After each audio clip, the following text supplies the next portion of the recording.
Hello होमो sapiens, मैं संदीप हूँ। अगर मैं आपको ये कहूँ कि आपकी लाइफ में जो सबसे ज़रूरी चीज़ें हैं जैसे कि देश, पैसा, कानून, ये सभी असली नहीं होते। ये बस कहानियाँ हैं और ये सिर्फ इसलिए हैं क्योंकि हम मानना चाहते हैं। इनका कोई फिजिकल एग्जिस्टेंस नहीं है, लेकिन ये उतने ही ज़रूरी हैं जितनी की हवा। आइए जानते हैं इमेजिन रियलिटीज़ के बारे में।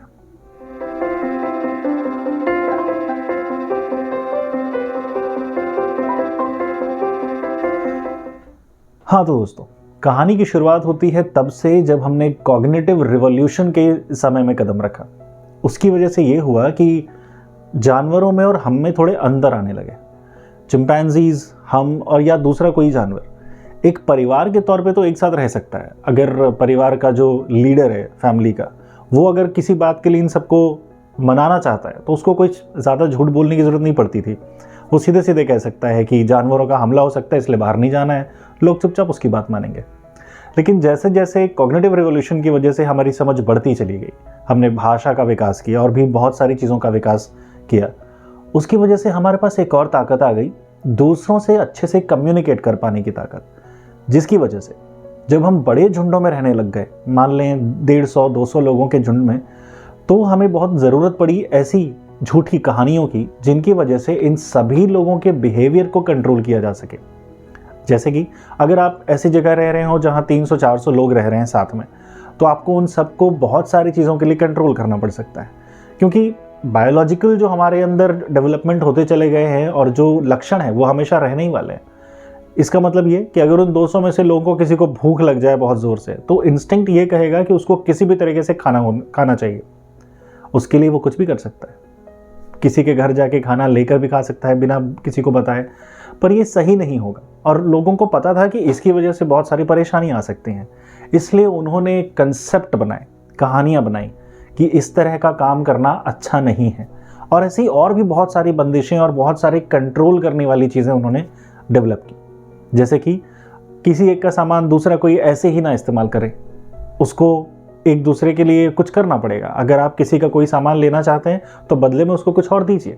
इस तरह से शुरुआत हुई ट्रेड्स की, जो आज दुनिया में इस लेवल पे पहुंच चुका है कि पूरी दुनिया आज इसी के भरोसे चल रही है। ट्रेड करने के लिए आपको कि एक विश्वास जैसी चीज़ चाहिए थी, क्योंकि हर बार सामान का आदान प्रदान कर पाना मुश्किल है। तो फिर आगे जाकर हमने पैसों की कहानी बनाई कि कुछ होगा जिसको करेंसी बोलेंगे। वो कुछ भी हो सकता है, वो पत्थर के टुकड़े हो सकते हैं या कोई और दूसरी चीज़ हो सकती है। आज के ज़माने में वो है क्या? कागज़ जिसके ऊपर इंक लगा हुआ है, उसकी वैल्यू बहुत ही ज़्यादा है। तो पैसा एक स्टोरी है जो एक्चुअली में कुछ होता नहीं है, लेकिन इसका पावर बहुत ही ज़्यादा है। रियलिटी में इसका एग्जिस्टेंस बहुत ज़्यादा इंपॉर्टेंट है। दोस्तों, ऐसे ही और भी बहुत सारी चीज़ें हमने बनाई हैं, जैसे कि the concept of religion, the concept of nation. और मुझे नेशन वाली चीज़ बहुत इंटरेस्टिंग लगती है पर्सनली, इसलिए क्योंकि आप खुद सोचो, जब बहुत सारे लोगों ने साथ में रहना शुरू किया इन नंबर्स ऑफ मिलियंस, लाखों में और उससे बड़े नंबर्स में, तो इन लोगों ने एक कंसेप्ट अपने लिए बनाया। हम जो एक जैसा दिखते हों या एक जैसा सोचते हों या एक जैसा खाना खाते हों या एक जैसे कपड़े पहनते हो, हमारा कल्चर अगर एक जैसा है, उसके बेसिस पे हमने अपने आप को एक नाम देना शुरू किया, एक पहचान देनी शुरू की, जिसको हम आगे जाके देश, राज्य या जो भी इसका नाम हो पॉलिटिकल, हमने वो देना शुरू किया। और वो भी एक कहानी ही है। क्या आप मुझे इंडिया दिखा सकते हैं कहीं भी? अगर मैं ये पत्थर लेकर पूछूं कि क्या ये इंडिया है, या ऐसी कोई भी चीज़ जो आप मुझे लाकर दिखा दे, बोलें कि हाँ ये इंडिया है, तो ऐसा पॉसिबल है ही नहीं। क्योंकि इंडिया या कोई भी दूसरा देश फिजिकली एग्जिस्ट करता ही नहीं है, सिर्फ हमारी कहानियों में। ये कहानियाँ इतनी बड़ी हैं, इतनी इंपॉर्टेंट हैं, और हम इन सब में यकीन करते हैं। क्यों? क्योंकि ये हमारे एग्जिस्टेंस के लिए, और ख़ासकर ये जो इतने बड़े कलेक्टिवनेस जो हमारा एग्जिस्टेंस है, इसके लिए बहुत ज़रूरी है। अगर हम सब एक साथ रहना चाहते हैं इस दुनिया में, तो हमें इन कहानियों पे भरोसा करना पड़ता है। ये है पावर स्टोरी टेलिंग का। ऐसी बहुत सारी कहानियाँ हैं जो इंसानों ने खुद के लिए गढ़ी, ग्रुप्स में गढ़ी, सोसाइटीज़ के फॉर्म में गढ़ी, और हम उन सब में बहुत ही शिद्दत से यकीन रखते हैं। कुछ हद तक ये बहुत ज़रूरी भी लगता है, क्योंकि अगर हमने ये कहानियाँ नहीं बनाई होती, जैसे कि ह्यूमन राइट्स, लॉज, अगर हमने ये झूठी रियलिटीज़ नहीं बनाई होती, मतलब इमेजिन की हुई रियलिटीज़ नहीं बनाई होती, तो दुनिया में ऐसी बहुत सारी चीज़ें हैं जो दूसरे जानवर कर रहे हैं जो कि सही नहीं होता। मतलब जैसे जंगल में शेर किसी भी हिरण को पकड़ के खा सकता है, तो वो हमारे सर्वाइवल के लिए बढ़िया नहीं है। अगर दुनिया ऐसे ही चलने लगे कि जो ताकतवर है वो कमज़ोर को खाने लग जाए या उसको परेशान करने लग जाए, उसको अपने एग्जिस्टेंस के लिए यूज़ करने लग जाए, तो हम नहीं कह पाएंगे कि हम मतलब उनसे अलग हैं। जानवरों वाली यही प्रवृत्ति हटाने के लिए हमें इस तरह की स्टोरीज़ की हेल्प लेनी पड़ी। तो इस बात से समझ में आता है कि इस तरह की कुछ कहानियाँ जो इमेजिन रियलिटीज़ हैं वो हमारे लिए अच्छी हैं। लेकिन इसका एक दूसरा पक्ष भी है जिसमें हमें बहुत नुकसान भी हो रहे हैं इसकी वजह से। फॉर एग्जाम्पल, जैसे मैंने आपको देश के बारे में बताया जो कि एक इमेजिन रियलिटी है, कॉरपोरेशंस जो कि एक इमेजिन रियलिटी हैं, इन सब की वजह से रियल चीज़ों का नुकसान होता है। फॉर एग्जाम्पल, हमारे देश के लिए कितने सोल्जर्स हैं जो हर साल लाखों की संख्या में जान दे रहे हैं।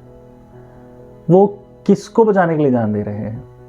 अगर ठीक से आप सोचिए तो ये बस एक स्टोरी है जिसका नाम है इंडिया, जिसको हमने मान लिया है कि हमारी एंटिटी है, हमारी आइडेंटिटी है, और इसकी रक्षा के लिए रियल लोग मर रहे हैं। वो भी सिर्फ इसलिए क्योंकि हमारे देश में कुछ, या किसी भी देश में, मैं सिर्फ इंडिया के बारे में नहीं कह रहा, कोई एक देश के लोग अपने दिमाग में कहानी बना लेते हैं दूसरे देश के लोगों के बारे में, जिसमें बात ये होती है कि हम अलग हैं, वो अलग हैं।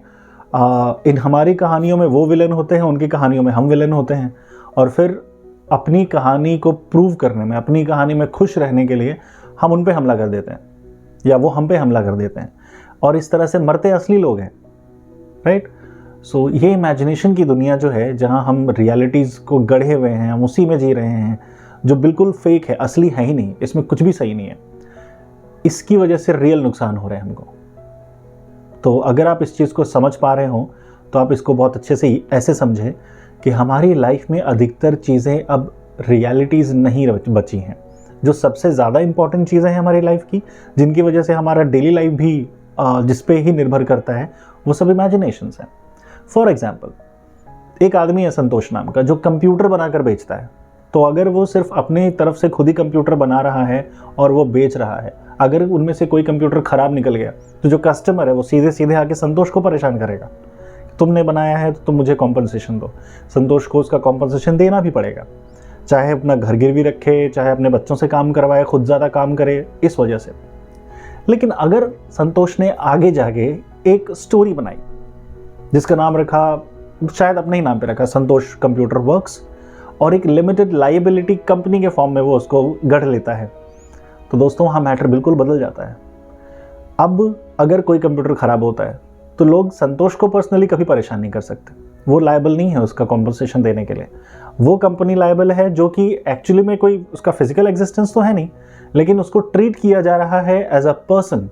उसकी खुद की आइडेंटिटी है, वो बैंक से लोन ले सकती है वो एंटिटी, और वो खुद का प्रचार कर सकती है, प्रॉफिट्स एंजॉय कर सकती है।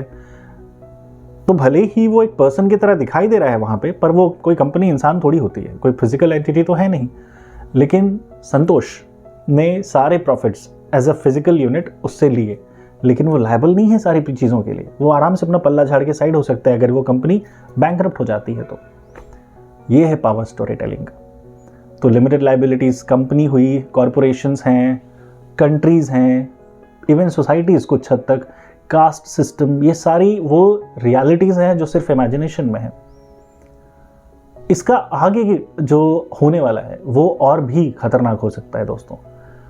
जैसे कि AI, बहुत सारी बातें हो रही हैं। अभी बहुत ही जो जाने माने लेखक हैं, युवाल नोआ हरारी, उनकी किताब आई नेक्सस, जिसमें इस बात पे बहुत अच्छे से जोर दिया गया है कि AI अगर इन्हीं स्टोरीज़ के हिसाब से अगर अपना काम करती है तो वो हमसे ज़्यादा बुरा बिहेव करेगी हमारे ही साथ। इसको ऐसे समझते हैं।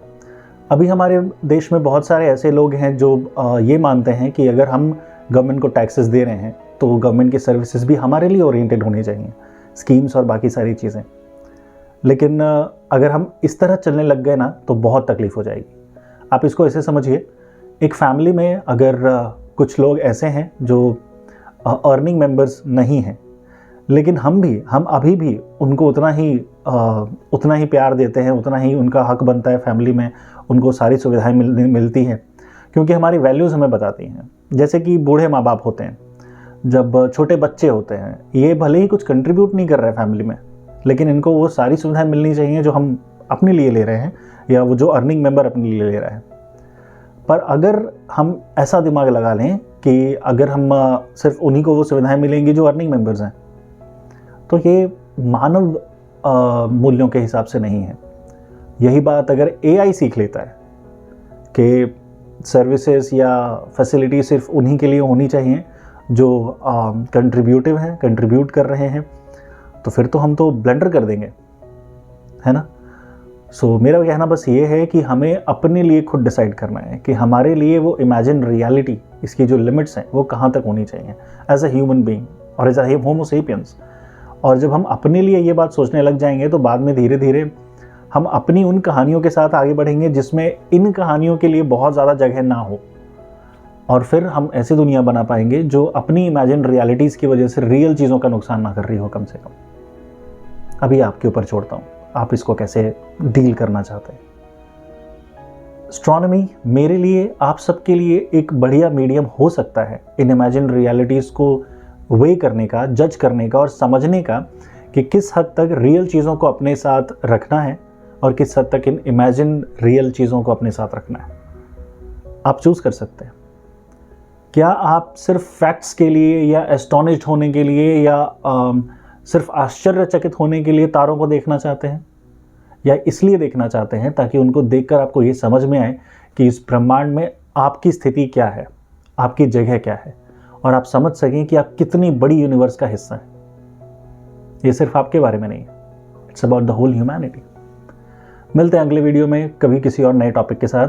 Till then you know what to do, keep looking up and also subscribe to this channel if you like this video, share with everyone. और चलें देखते हैं ये हमारी स्टोरी कहाँ तक फैलती है। बाय।